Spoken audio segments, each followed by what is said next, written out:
luka itu harus dibuat supaya lembab, ya. Jangan terlalu senang ketika luka itu cepat kering, ya, karena kering di luar itu belum tentu di dalamnya itu sudah terjadi proses-proses seperti tadi maturasi dan sebagainya, ya, inflamasi, maturasi dan sebagainya.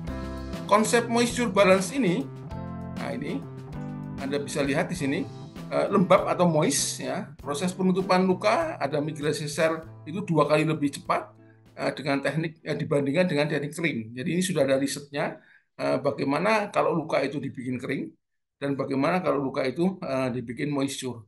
Nah, sekarang sudah sangat dikenal di perawatan luka wound care, ya, itu saat ini dewasa ini menggunakan teknik moisture balance, ya. Nah, untuk mendukung proses moisture balance ini, maka harus ada debridement yang terbaik adalah autolysis, ya. Apa itu debridement? Debridement adalah proses menghilangkan jaringan yang nekrotik atau yang mati, ya, jaringan yang mati yang ada di luka.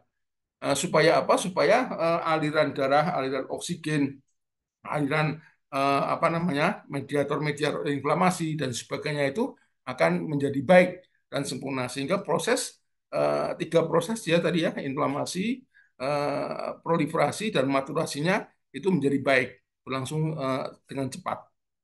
Nah, di debridement ini akan apa diambil pus, nanah, kemudian dan sebagainya struktur sel mati itu harus diambil, ya, harus diambil. Supaya apa? Supaya kita bisa sel-sel yang baik, yang saraf dan sebagainya terpelihara dengan baik sehingga tidak menjadi rusak. Ada beberapa jenis debridement. Nah, ini tadi yang saya bilang autolytic debridement. Ya, ini yang proses natural ya. Kemudian ada enzymatic debridement, ada ingat ya debridement penghilangan sel nekrotik ya. Ada mechanical debridement ini dengan pembedahan, ada biological debridement, surgical debridement. Kita masuk ke yang pertama, autolytic debridement.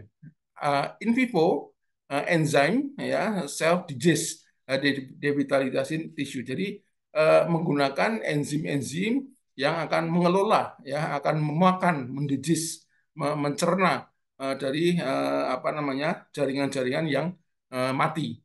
Ini adalah teknik debridement yang membuat suasana lembab dan mengaktifkan enzim dalam luka atau yang berasal dari dalam tubuh sendiri. Jadi autolytic debridement ini sebetulnya yang terbaik sebetulnya, ya autolytic debridement.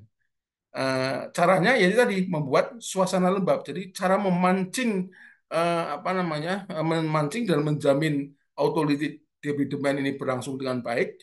Ini adalah dengan menggunakan teknik moisture balance. Ketika apa moisture balance ini dapat dicapai dengan baik, maka penyembuhan luka itu akan baik sehingga tidak terjadi mohon maaf ada orang yang mungkin wah saya itu berbakat keloid. Keloid itu sebetulnya ya disebabkan karena apa namanya proses proses autolytic debridement itu tidak berlangsung dengan baik, ya. Jadi enzim-enzim yang mencerna sel matinya itu tidak apa namanya tidak tumbuh atau tidak bisa leluasa dikeluarkan oleh tubuh kita. Nah, padahal caranya mudah sebetulnya dibikin lembab yang moisture, ya, moisture yang balance, lembab yang seimbang. Baik, ada lagi teknik debridement yang menggunakan enzimatik, ya. Teknik ini ada topical ointment, ya, ada semacam ointment salep gitu ya, yang sifatnya uh, bisa mencerna jaringan-jaringan nekrotik. Nah, topical apa namanya ini mengandung kolagenase, ya. Jadi dia mencerna kolagen sehingga dia bisa memakan, mencerna, merusak sel-sel yang nekrotik tadi. Ya, ada beberapa ya seperti papain. Ini proteolitik yang penghancur protein, tapi tidak berbahaya. Dari namanya sudah kelihatan ya, papain ya, dari enzim dari papaya ini ya, Carica papaya. Enzim yang terakhir ini sudah tidak digunakan lagi di Amerika berdasarkan tuntutan FDA. Yang masih digunakan yang ini, yang kolagenase ini. Mechanical debridement, ya, mechanical debridement, luka ditutup dengan kasa, dibasahi dengan normal salin NaCl, kemudian kering diangkat. Itu yang tadi saya cerita, ini waktu waktu dulu ya. Apa namanya, perawatan luka bakar yang luas itu ditutup dengan kasa, kasih NaCl, kemudian diambil ya. Eh, Teknik ini nggak nyaman ya, karena penderitanya sakit itu kalau diambil, apa kasarnya itu sakit banget itu. Kalau udah kering, ambil sakit sekali. Nah, ini kalau tidak hati-hati, ini akan merusak fase maturasi, ya, karena akan kembali luka lagi. Jadi kembali luka lagi, akhirnya kembali ke fase pertama lagi. Ya, jadi ketika masuk fase maturasi menjelang 2 minggu 3 minggu itu mestinya dijaga jangan sampai kembali ke luka lagi, ke fase luka lagi. Karena kalau fase luka akan terulang lagi, nanti inflamasi lagi, proliferasi, maturasi lagi. Jadi antara proliferasi maturasi ini harus dijaga jangan sampai terjadi luka lagi. Makanya penting sekali eh, moisture balance. Ada lagi debridement dengan biological. Ya, ini dengan lava maggot ini ya. Saya belum pernah mengetahui metode ini di rumah sakit saya juga belum belum pernah ada ya. Belum pernah ada menggunakan larva maggot. Ini kabarnya memang memiliki kemampuan menghasilkan enzim-enzim proteolitik. Larva ini steril ya. Eh, Apa enzim ini dikeluarkan oleh larva mengandung antibiotik juga ya dan mencegah infeksi. Eh, di tempat kami tidak menggunakan metode ini ya, pakai larva ya. Kelihatannya larvanya gemuk-gemuk gitu ya. Kalau saya lihat di gambarnya, ada perlu lihat di YouTube deh. Nah, ini autolysis debridement dengan metode dressing moist sama yang kering. Anda bisa melihat ini perbandingannya. Ini pasien saya kebetulan. Saya sudah minta izin kepada pasiennya untuk dipotret. Ini Anda lihat, ya, luka yang kering ini seperti ini. Tadinya awalnya luka, terus ketika kering seperti ini. Ini nanti cenderungnya akan menjadi tadi keloid tadi, ya, karena ini kering, ya, kering. Anda bisa bayangkan dengan bandingkan dengan moisture balance seperti ini, ya. Nah, ini lebih bagus, ya, menutupnya lebih bagus. Ini waktunya sama, ya, 21 hari. Waktunya sama, tapi ini lebih bagus, ya, dibandingkan dengan yang ini. Hasil penutupan lukanya, ya, jauh lebih bagus ini. Ini kalau apa namanya, diteruskan lagi, ini apa, dibuat lembab lagi, terus begitu, moisture balance, maka akan lukanya akan menjadi baik. Ya, ini yang kayak mendol ini akan hilang dengan sendirinya. Nah, kondisi lembab yang seimbang ini akan menyebabkan luka sembuh 50% lebih cepat daripada konsep kering, ya, meminimalkan risiko infeksi, meminimalkan nyeri saat diganti balutannya, meminimalkan bekas luka. Teman-teman apoteker di yang praktek di apotek bisa mempraktekkan teori teknik moisture balance ini.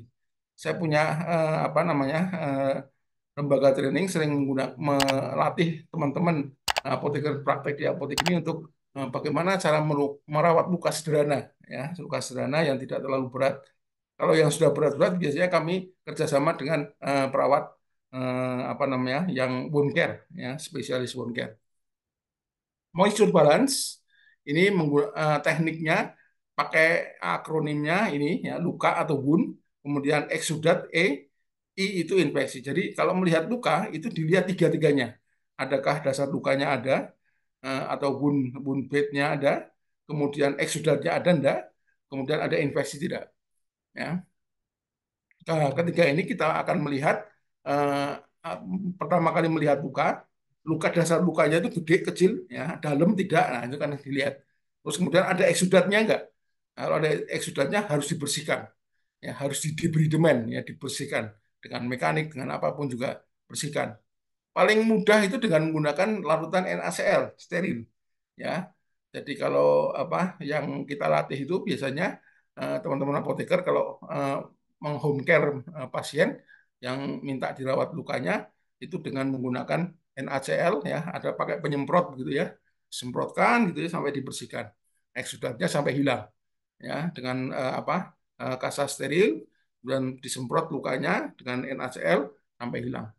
Bahkan kalau pada luka-luka yang bau itu NaCl-nya sering kita campur dengan menggunakan metronidazol, ya, supaya apa namanya, lukanya menjadi bersih dan bakteri-bakteri anaerobnya menjadi hilang, ya. Kemudian ada infeksi atau tidak sehingga kemudian ditutup lukanya. Nah, teman-teman, ini adalah preparat yang bisa kita pakai untuk bagaimana wound care, wound bednya, dasar lukanya, mempersiapkan dasar luka, adakah eksudat atau tidak, dan cara menghilangkannya, dan bagaimana menghilangkan infeksi. Eh, untuk apa namanya autolysis debridement, nah ini yang new from betadine nih ya, ini kelihatannya hydroactive gel. Nanti Bu Fitria nanti bisa menyampaikan ini produknya. Ini kayaknya yang saya tunggu-tunggu ini ya. Bagaimana kita bisa menyiapkan wound bed. Kemudian untuk eksudat ini ada beberapa di pasar itu banyak sekali apa namanya lembaran-lembaran apa penyerap eh, apa penyerap ini eksudat ya banyak sekali hidrokoloid ya ada yang lembaran ada kalsium alginat ada ada foam ya absorbans ada banyak sekali produknya ada yang langsung ada apa transparan filmnya menutupnya sudah banyak sekali kita bisa pakai itu semua. Eh, untuk menciptakan moisture balance-nya selain hydroactive gel bisa memakai aloe vera ya. Produk-produk aloe vera untuk wound care itu banyak sekali sekarang. Kemudian ada coconut oil ya, apa minyak minyak kelapa gitu ya. Itu bisa untuk menyebabkan moisture balance ya, menciptakan madu ya, bahkan madu, sing salve, tea tree oil ya. Tea tree oil itu ada banyak produknya untuk ini apa namanya minyak teh ya, pohon teh. Itu ada sekali, banyak sekali.